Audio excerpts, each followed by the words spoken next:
Əziz və dəyərli fiziki tərbiyə müəllimləri, ilk öncə hər birinizi salamlayıram. Mən Namazov Akademinin fiziki tərbiyə müəllimi Sevinç Qasımova. Bugün sizə 3-cü basketbol mövzusunun izahını verəcəyəm. İlk öncə başlayaq tarixlərdən. Tarixlərdən qeyd edək ki, 3-cü basketbolun yaranması ilə bağlı dəqiq tarix yoxdur.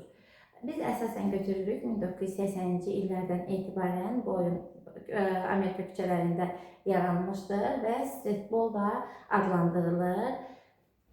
Qeyd edək. 2012-ci ildə isə Dünya Kuboku keçirilmişdir. Və bundan 2 il sonra 2014-cü ildə Avropa çempionatı keçirilmişdir. 2015-ci ildə isə ölkəmizdə keçirilən ilk Avropa oyunları proqramına daxil edilmişdir. Və 2017-ci ildə 4-cü İslam həmrəylik oyunları proqramına da daxil edilmişdir. Burada kişilərdən və qadınlardan ibarət 3-cü basketbol komandamız qalib gəlmişdir. 2021-ci ildə isə Konya'da 5-ci İslam həmrəylik oyunlarına proqramına daxil edilmişdir. Daha sonra isə Olimpiya oyunları proqramına daxil edilməyi 2020 Tokyoda keçirilən Olimpiyadaya daxil edilib. 2020 Tokyo Olimpiya oyunları proqramına daxil edilib. Burada qalib kişilərdə Latviya komandası, qadınlarda isə ABŞ komandası olmuşdur. Tarixlərimiz haqqında məlumat bu qədər müəllimlər. İndi isə keçək meydança haqqında məlumatlara. 3-cü basketbol meydançası 15-in 11-ə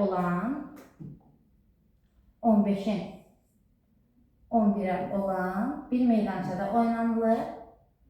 15-in 11 metrə olan bir meydançada oynanılır. Yeganə meydançadır ki, burada uzunluğu enindən qısadır. Yəni eni daha uzundur və bu oyun böyük basketbol meydançasının yarım hissəsində də oynanıla bilər.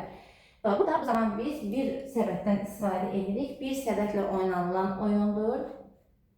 Buradakı ölçüləri qeyd edirik. Səbətin altındakı məhdud sahə 580-in 490-a olan sahədir. Sizin üçün yenidən qeyd edeyim. 580-in 490-a olan sahədir ki, cərimə atışları bu xəttdən icra olunur.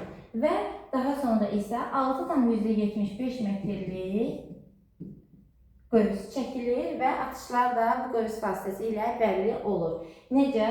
Yəni 6,75 metrlik xəttin xaricindən atılan xallar 2 xalla qiymətləndirilir.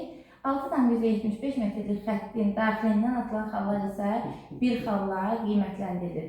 Və həmçinin cərimə atışlarına da 1 xal verilir müəllimlər. Daha sonra baxaq səbət haqqında. Səbəti sizin üçün qeyd edeyim. Səbətimiz, lövhəmiz burada böyük basketbolda olduğu kimidir. Ölçülərimiz, yəni eyni ilə o formada olacaqdır. Lakin qeyd edədiyim kimi burada xal fərqləri var.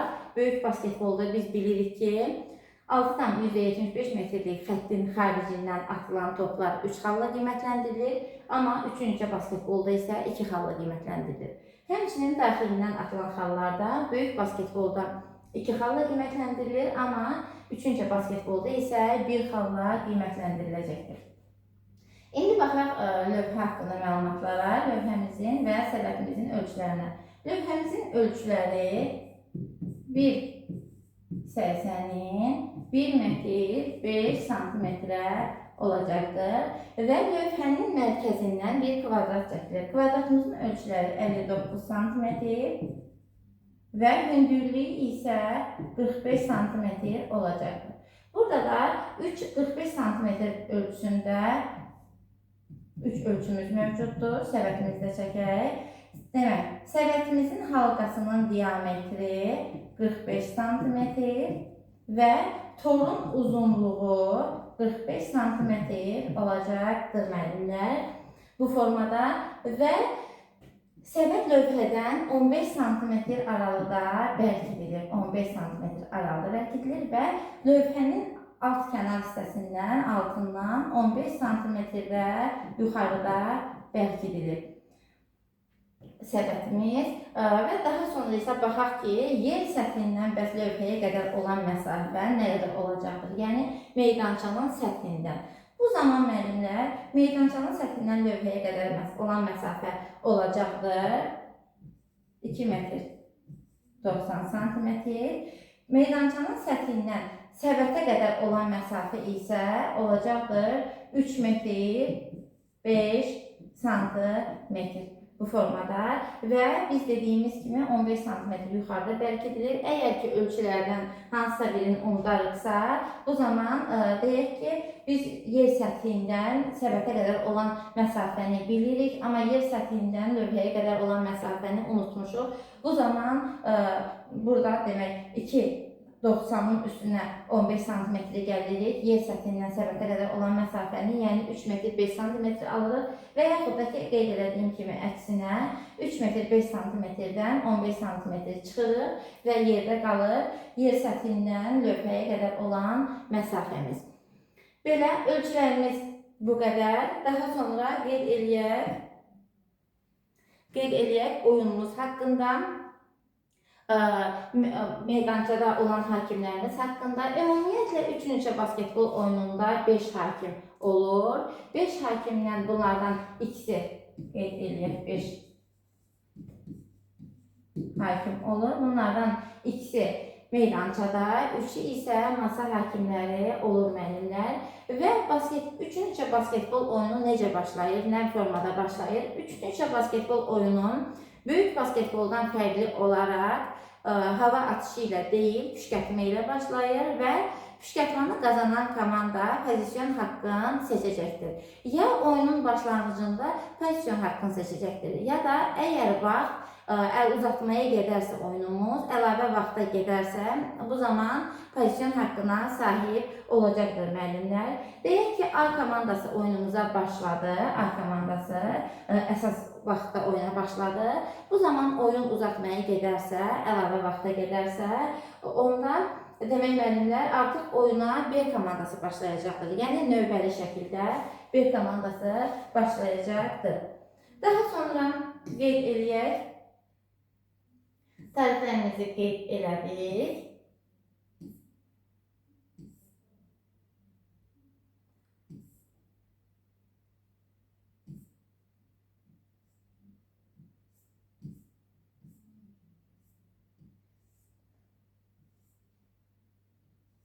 Və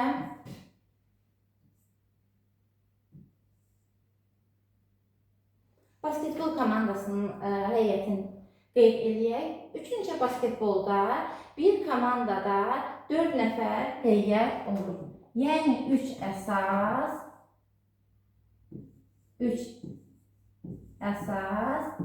1 ehtiyat oyuncu olur.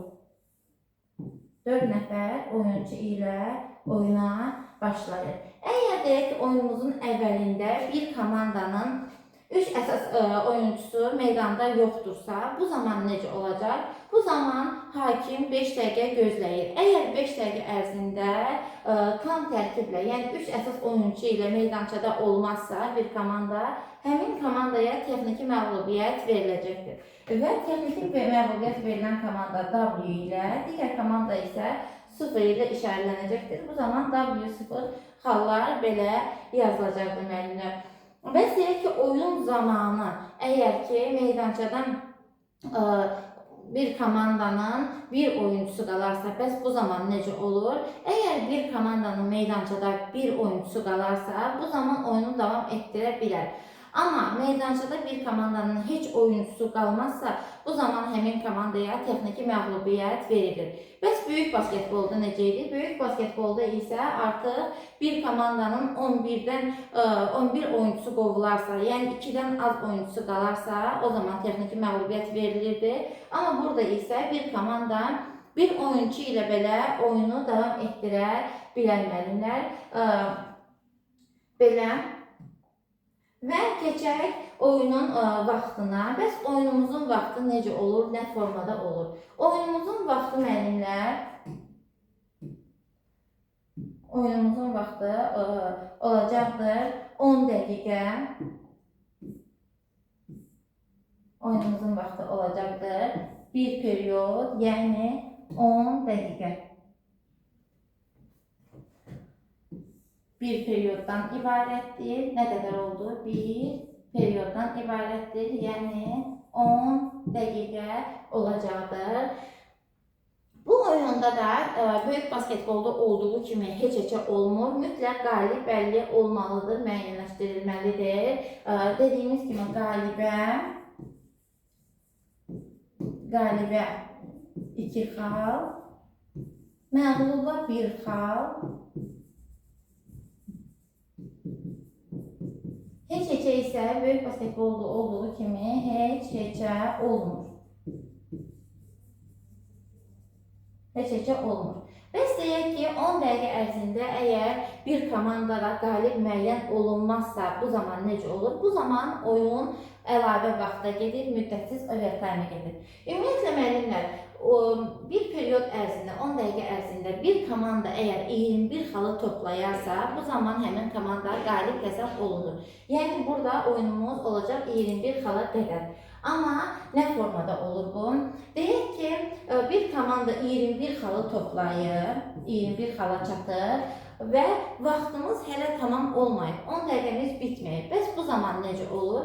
Əgər 10 dəqiqəmiz bitməyibsə müəllimlər, bu zaman qalib müəyyən olunur və artıq oyun tamamlanır. Yəni oyun bitmiş sayılır. 21 xal toplayan komanda qalib elan olunur müəllimlər. Deyək ki, 10 dəqiqə ərzində heç bir komanda 21 xal toplamadı. Məsəl üçün hesab bərabərdir. Hesabımız oldu 20, qalib müəyyənləşməyib. Oyunumuzda heç olmadığına görə oyun gedir əlavə vaxta 1 dəqiqə fasilə və müddətsiz overtime gedəcəkdir.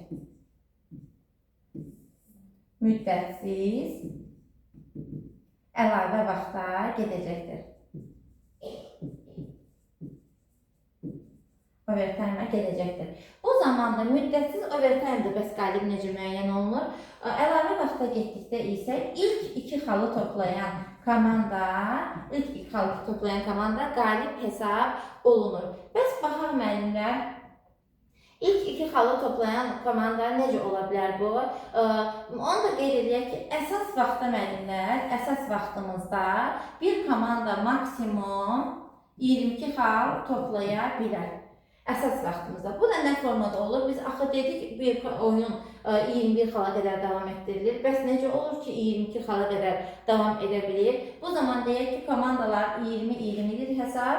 Bir komanda və ya da ki 20-18-dir. Fərqi yoxdur digər komanda neçə xal toplamağından. Bu zaman bir komanda altdan %75 metrlik xətt xaricindən əgər səbətə top atarsa, biz bilirik ki 2 xalla qiymətləndirilir və 2 əsas vaxtda 22 xal, maksimum 22 xal toplaya bilər bir komanda. Bəs əgər oyunumuz müddətsiz overtime gedərsə, deyək ki, bu zaman maksimum neçə xal toplaya bilər? Maksimum əlavə vaxtda bir komanda 23 xal toplaya bilər. Bəs necə olur bu 23 xal olur? Deyək ki, bir komandalarımız 20-20 ilə keçdilər əlavə vaxtda və ya da ki, bir komandamız 20 xal toplamışdırsa əsas vaxtımızda və oyun əlavə vaxta gedir. Əlavə vaxtda da 20 xal toplamışdırsa, bu zaman bir xal bir atışdan atsa, bir xalda 2 atışlıq atarsa, yəni 2 xallıq atış atarsa, o zaman olur 23 xal bir komanda əlavə vaxtda toplaya bilir müəllimlər. Bu da xallarımız haqqında Və indi baxaq time-out. Bəs time-out necə olur, nə formada olur? Hər komandaya müəllimlər bir oyun ərzində bir time-out haqqı verilir. Bir time-out haqqı verilir. Əgər ki, deyək ki, oyunumuz əlavə vaxta gedərsə, əlavə vaxta gedərsə oyunumuz nə formada olur? Əlavə vaxta gedərsə də əlavə olaraq bir time-out hüququ bir komandaya veriləcəkdir. Oyunumuz biz qeyd elədik ki,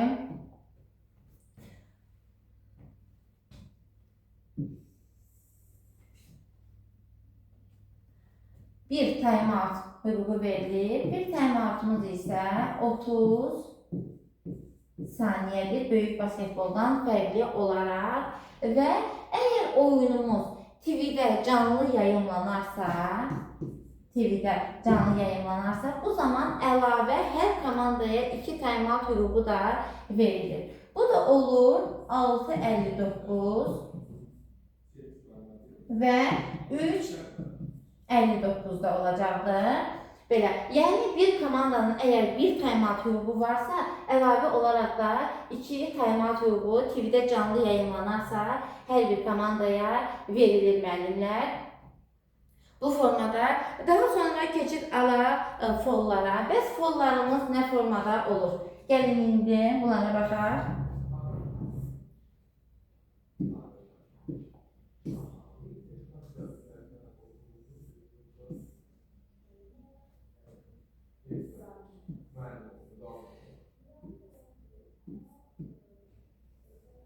Bəli, əgər başlayaq, demək biz qeyd elədik ki, oyunumuz püşkətmə ilə başlayır. Bəs püşkətmədə nə formada olur? Püşkətmədə isə oyunumuz çekbolla başlayır. Çekbol da nə formada icra olunur? Deyək ki, püşkətmanın A komandası qazandı, A komandası qalib gəldi.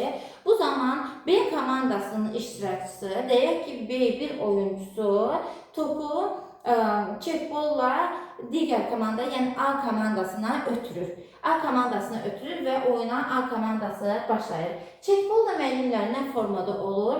Çekbol həm sinə üzərindən, sinə önündən ötürməklə ola bilər, həm də topu yerə vurub ötürməklə icra edilə bilər. Çekbol zamanı isə bu zaman oyuncular arasında 1 metr məsafə olmalıdır. Mütləq şəkildə 1 metr məsafə gözlənilməlidir. Nə qədər oldu? 1 metr məsafə gözlənilməlidir. Daha sonra baxaq topun idarə olunması və təmizlənmə qaydası.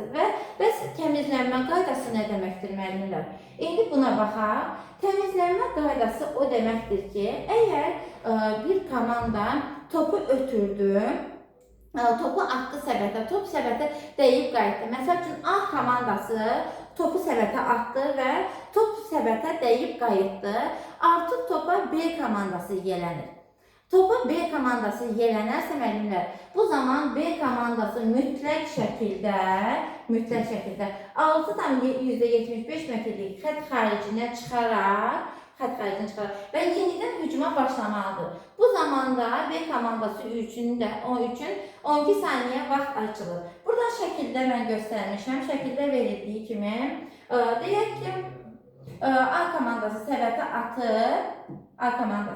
atıb və topa yelənir B komandası. B komandası artıq 6,75 metrlik xətt xaricindən, yəni bu gördüyümüz xəttin xaricinə çıxıb və yenidən belə deyək, daxil olub səbətə topu ötürməlidir mütləq şəkildə. Amma A komandası deyək, topu səbətə atıbsa və yenidən A komandası topa yelənirsə, artıq 6,75 metrlik xətt xaricinə çıxmağa ehtiyac qalmır müəllimlər. Götürdüyü yerdən yenidən topu səbətə göndərə bilər.